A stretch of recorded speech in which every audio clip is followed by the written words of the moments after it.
El hombre que fue jueves, de Gilbert K. Chesterton. Capítulo 4.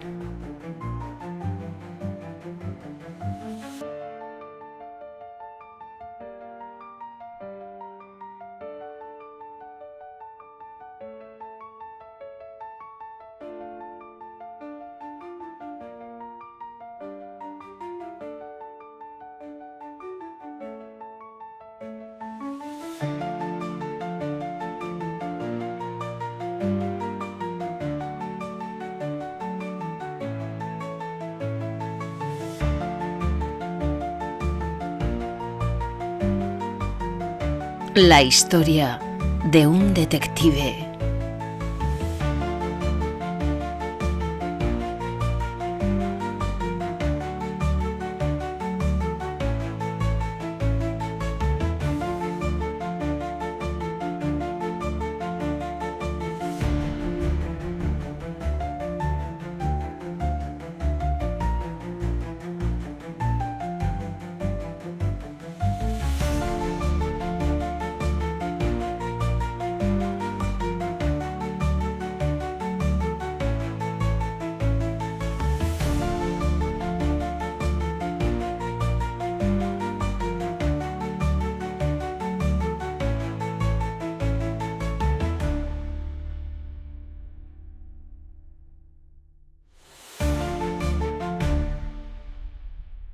Gabriel Sime no era un detective que pretendiera pasar por poeta.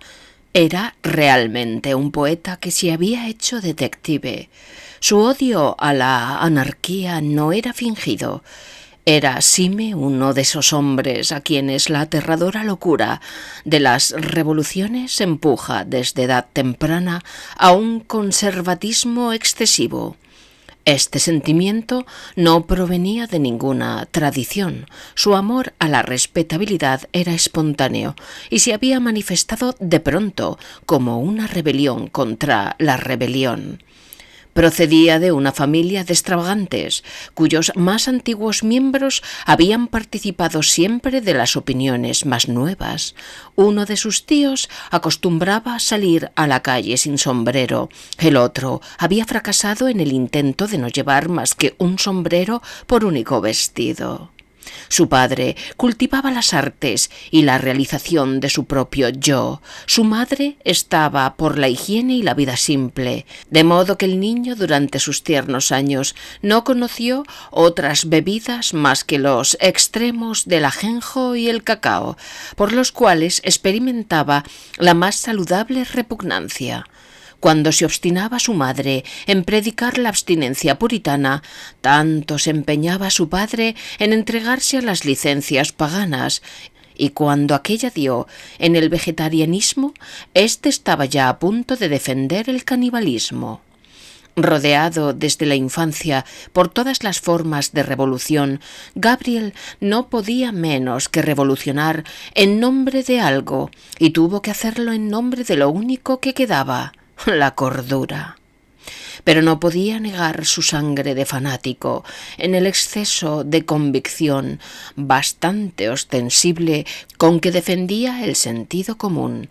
Un accidente vino a exasperar su odio de la anarquía moderna, sucediéndole, pues, pasar por cierta calle en el momento de un atentado dinamitero.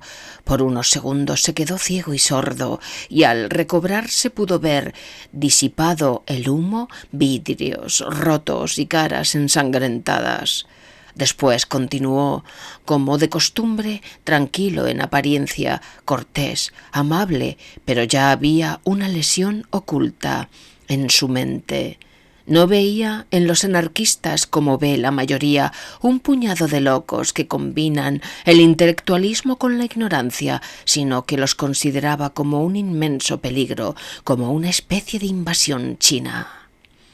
Continuamente vertía en los periódicos y en los cestos de las redacciones verdaderos torrentes de cuentos, versos, violentos artículos, poniendo a los hombres en guardia contra este torrente de barbarie y de negación. pero no por eso lograba herir seriamente al enemigo, ni, lo que es peor, lograba un seguro medio de vida. Paseaba por las orillas del Támesis, mordiendo con amargura su mal tabaco y meditando en los progresos del anarquismo, y no había anarquista dinamitero de aire más salvaje ni más solitario que él. El gobierno, se decía, lucha solo y en situación desesperada. De otro modo, como él era muy Quijote, nunca se hubiera puesto del lado del gobierno. Una tarde el crepúsculo parecía de sangre. Sime paseaba como de costumbre por la orilla del río. Rojo estaba el río donde el cielo rojo se reflejaba, y ambos remedaban su cólera. El cielo estaba tan cargado y el río tan luminoso que la llamarada del agua parecía más encendida que la del crepúsculo, verdadera fuente de fuego que se precipitaba en las cavernas de una ciudad subterránea. Sime andaba por aquellos días hecho un desarrapado. Llevaba una chistera anticuada y su gabán negro todavía más anticuado y raído, todo lo cual le daba el aspecto de los personajes sospechosos de Dickens y de Bulwer Lytton. Su barba y sus cabellos amarillentos estaban más descuidados y leoninos que en los días del aseo y de cosmético del Saffron Park. Entre los contraídos dientes llevaba un cigarro negro, largo, delgado, comprado en el Soho por 2 peniques. Cualquiera lo hubiera tomado por un ejemplar de aquel anarquismo al que había declarado la guerra santa. Probablemente por eso se le acercó un policía del muelle y le dio como al descuido las buenas noches. Sime, en plena crisis de temor por la suerte de la humanidad, se enardeció ante aquel saludo automático del guardia que, en el crepúsculo, se destacaba como un bulto de sombra azul. «¡Con qué buenas noches, dijo con un tono insolente. «Hay quien le llame buena a la noche en que ha de sobrevenir el fin del mundo. Mire usted ese sol sangriento, mire usted el río sangriento. Si todo eso fuera sangre humana derramada y humeante, ahí seguiría usted tan fresco, solo preocupado de hacer circular a tal o cual vagabundo inofensivo. Ustedes, los policías, son crueles con el pobre, pero hasta eso les perdonaría yo si no fuera por su cachaza». «Si somos calmosos», contestó el otro, «es porque tenemos la calma de la resistencia organizada».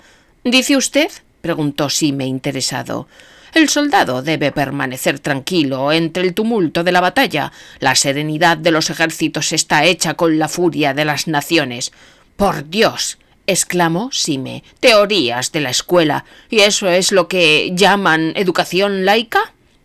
«No», dijo el policía con tristeza, «yo no he disfrutado nunca de esas ventajas. Las board schools son posteriores a mi época. La educación que a mí me dieron fue muy tosca y aún temo que muy anticuada».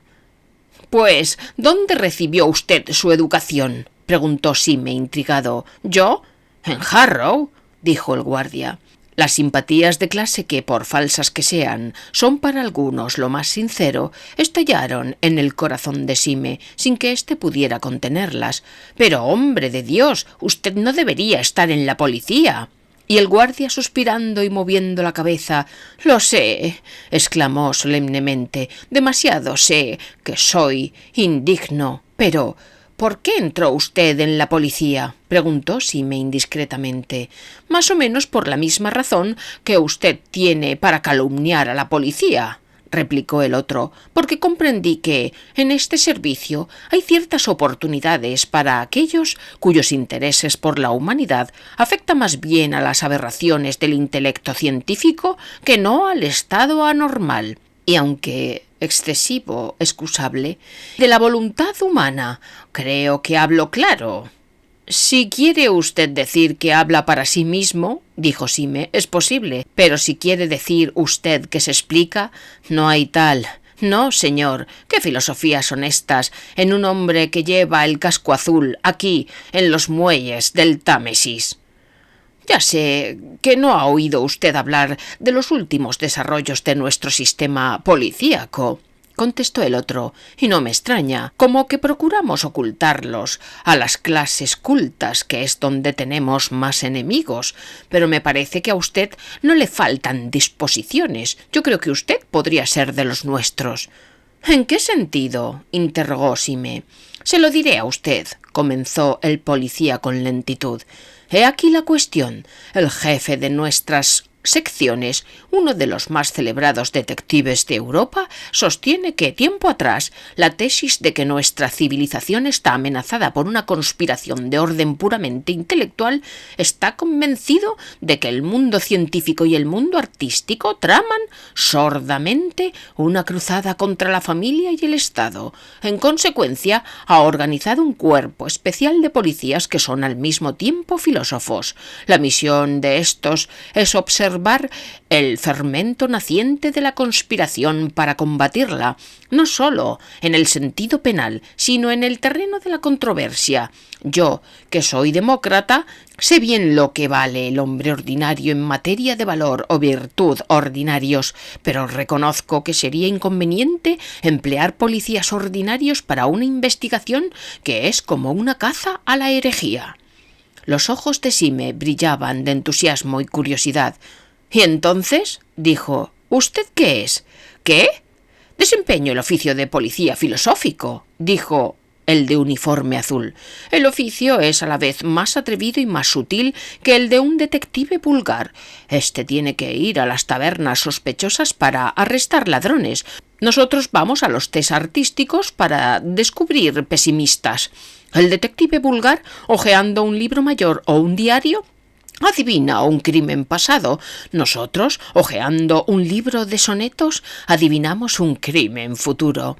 A nosotros nos toca remontar hasta el origen de esos temerosos pensamientos que conducen a los hombres al fanatismo intelectual y al crimen intelectual.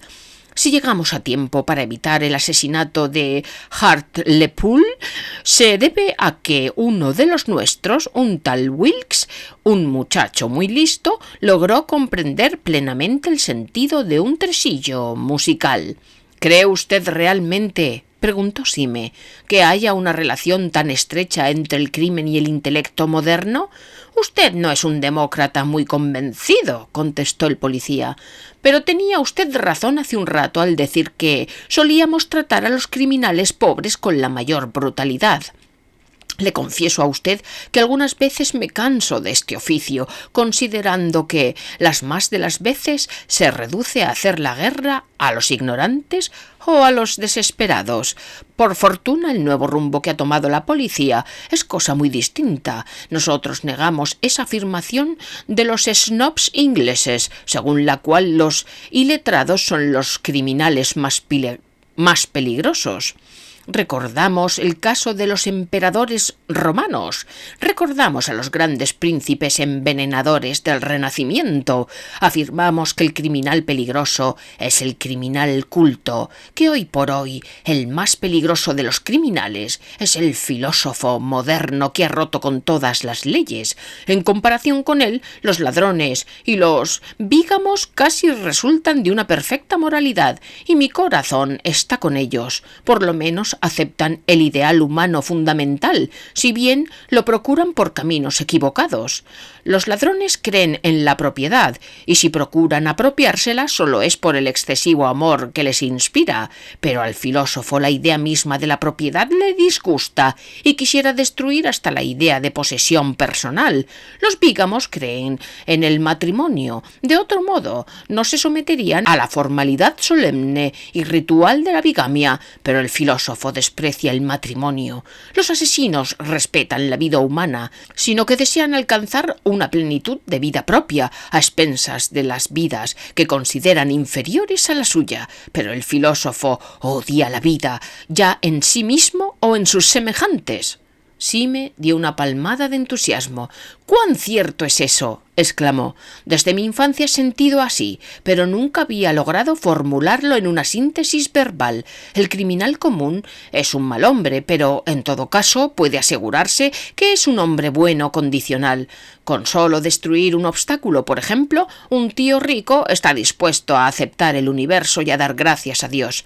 Es un reformador, no un anarquista. Pretende limpiar el edificio, no derrumbarlo. Pero el filósofo perverso no trata de alterar las cosas, sino de aniquilarlos. Sí, es verdad, la sociedad moderna solo ha conservado las partes más opresivas e ignominiosas de la función policíaca. Saquea al pobre y vigila cautelosamente al infortunado. En cambio, ha abandonado lo más noble de la función, el castigo de los traidores poderosos. En el Estado y en la Iglesia el de los herejes poderosos. Los modernos dicen que no se debe castigar al hereje, y yo me pregunto si tendremos derecho para castigar fuera de los casos de herejía.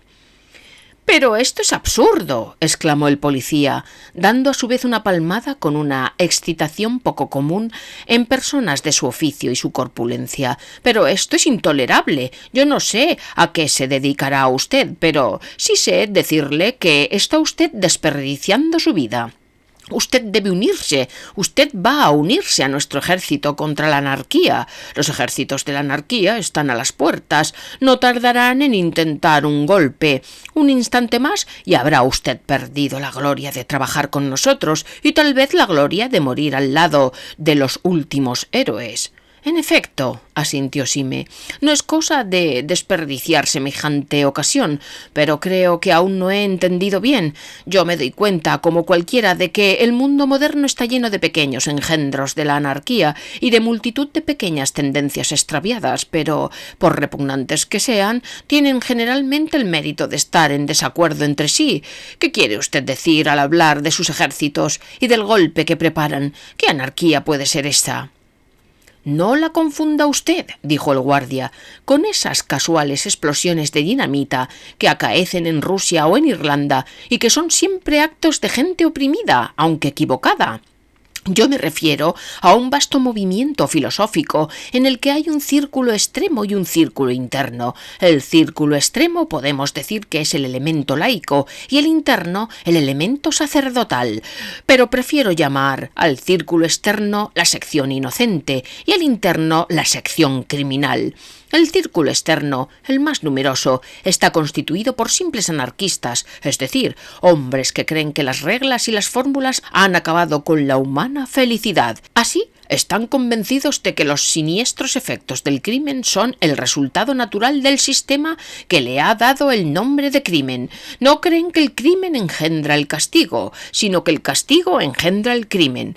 El hombre que ha seducido a 7 mujeres les parece en sí mismo tan irreprochable como las flores de la primavera. El cortador de bolsas les resulta en sí mismo un hombre de exquisita bondad.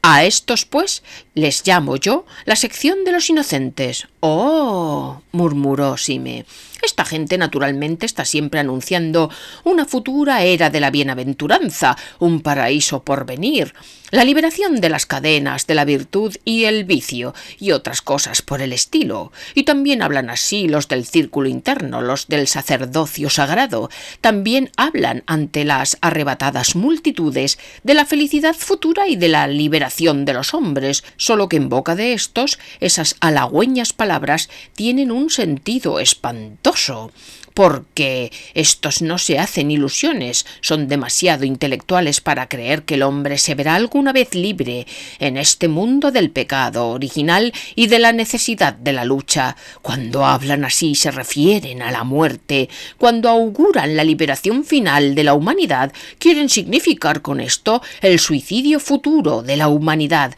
Cuando hablan de un paraíso sin bien ni mal, hablan de la tumba.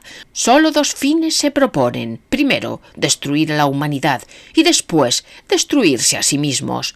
Por eso lanzan bombas en vez de disparar pistolas. La sección o fila de los inocentes queda contrariada al ver que la bomba no mata al rey, pero el alto sacerdocio se regocija porque en todo caso la bomba ha matado a alguien. «¿Qué debo hacer para unirme a ustedes?», preguntó pronto Sime, como en un arrebato. Sé a punto fijo que hay actualmente una vacante, le contestó el policía, pues tengo la honra de merecer hasta cierto punto la confianza del jefe. ¿De quién le he hablado a usted? Debería venir a verlo ahora mismo, aunque digo mal porque como verlo nadie lo ve, pero si usted quiere puede hablar con él. ¿Por teléfono?, preguntó Sime con interés. No, dijo plácidamente el otro, sino que le gusta estar siempre en un cuarto oscuro. Dice que esto aclara sus pensamientos. Venga usted conmigo. No, dijo plácidamente el otro. Intrigado y deslumbrado a la vez, Sime se dejó conducir hasta una puerta lateral del edificio de Scotland Yard. Antes de darse cuenta ya había pasado por las manos de 4 oficiales intermediarios y fue de pronto introducido en un cuarto cuya absoluta oscuridad le impresionó casi como un relámpago. No era oscuridad ordinaria, que siempre permite adivinar vagamente las formas, sino una oscuridad como la de una ceguera súbita. ¿Es usted el nuevo recluta?, preguntó una voz penetrante y de cierto modo inexplicable, aunque en el cuarto no se distinguía nada. Sí me comprendió 2 cosas. La primera, que aquella voz salía de un cuerpo voluminoso. La segunda, que aquel hombre estaba de espaldas. ¿Es usted el nuevo recluta?, dijo el invisible jefe, que parecía estar al tanto de la reciente conversación de Sime. Está bien, queda usted aceptado. Sime sintió que se le doblaban las piernas y a duras penas trató de defenderse de aquel compromiso irrevocable. Solo que yo realmente no tengo experiencia, comenzó a decir. Nadie tiene experiencia de la batalla de Armagedón, dijo el otro. Es que no me creo capaz. Tiene usted voluntad y eso basta, dijo el desconocido. Pero, observó Sime, yo no conozco oficio alguno para el cual baste la buena voluntad. Yo sí, le contestó la voz. El de mártir. Yo no hago más que condenarlo a usted a muerte. Adiós. Y así fue como Gabriel Sime salió de nuevo a la luz del día, con su pobre sombrero negro y su pobre capa anticuada, convertido en el miembro del nuevo cuerpo de policía que había de combatir la gran conspiración social. Siguiendo los consejos de su amigo el guardia, que era profesionalmente inclinado al aseo, se hizo arreglar el pelo, la barba y compró un sombrero decente, un elegante traje de verano azul gris pálido, se puso una flor amarilla en la solapa y en suma se transformó en ese sujeto impecable y casi insoportable que Gregory había encontrado por vez primera en el jardincillo de Saffron Park. Antes de abandonar los cuarteles de la policía, su amigo le proporcionó una tarjetita azul con un número en el cual se leía «La última cruzada», signo de su autoridad oficial. Se la guardó cuidadosamente en un bolsillo del chaleco, encendió un cigarrillo y se lanzó a buscar y a combatir al enemigo en todos los salones de Londres. A donde le condujeron fielmente sus aventuras, ya lo hemos visto. Hacia la 1:30 de la mañana de un día de febrero, se encontró deslizándose sobre el silencioso Támesis en un remolcador, armado con un bastón de verduguillo y un revólver, y electo solemnemente para el puesto de jueves en el Consejo Central de Anarquistas. Al embarcar en el remolcador, Sime tuvo la sensación singularísima de encontrarse en un nuevo ambiente, no solo en una nueva tierra, sino en un nuevo planeta. Esto se debía, sin duda, en mucho a la imprudente aunque irrevocable decisión de aquella noche, pero también se debía un poco a un cambio del tiempo y del cielo, cambio sobrevenido durante las 2 horas transcurridas desde que penetró en la equívoca taberna. Los fantásticos pulmones del brumoso crepúsculo habían desaparecido por completo y ahora la radiante luna flotaba en un cielo desnudo. La luna brillaba tanto y estaba tan llena que, por una paradoja que habréis observado muchas veces, parecía un sol palidecido. No daba la impresión eran de una fulgurante noche de luna, sino de algo como un día de luz mortecina. Sobre el paisaje flotaba una palidez luminosa e irreal, como ese crepúsculo de desastre que, dice Milton, produce el eclipse de sol. Sime se confirmaba en la idea de que había caído en algún planeta más vacío que el nuestro, que gravitaba en torno a una estrella más triste, pero a medida que esta desolación rutilante le embargaba el ánimo, su propia locura caballeresca parecía arder más en la noche como inmensa hoguera. Aún los objetos vulgares que llevaba consigo, las provisiones, el brandy, la pistola cargada, adquirían ese carácter poético, concreto y material que les da el niño cuando lleva un fusil de paseo o se va a la cama con un bollo.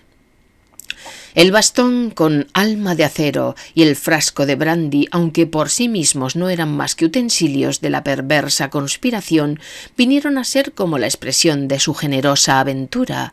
El bastón de verduguillo se convirtió en la espada del caballero y el brandy en el trago de estribo, porque las fantasías modernas, aun las más deshumanizadas, se refieren siempre a algún símbolo más antiguo y más simple.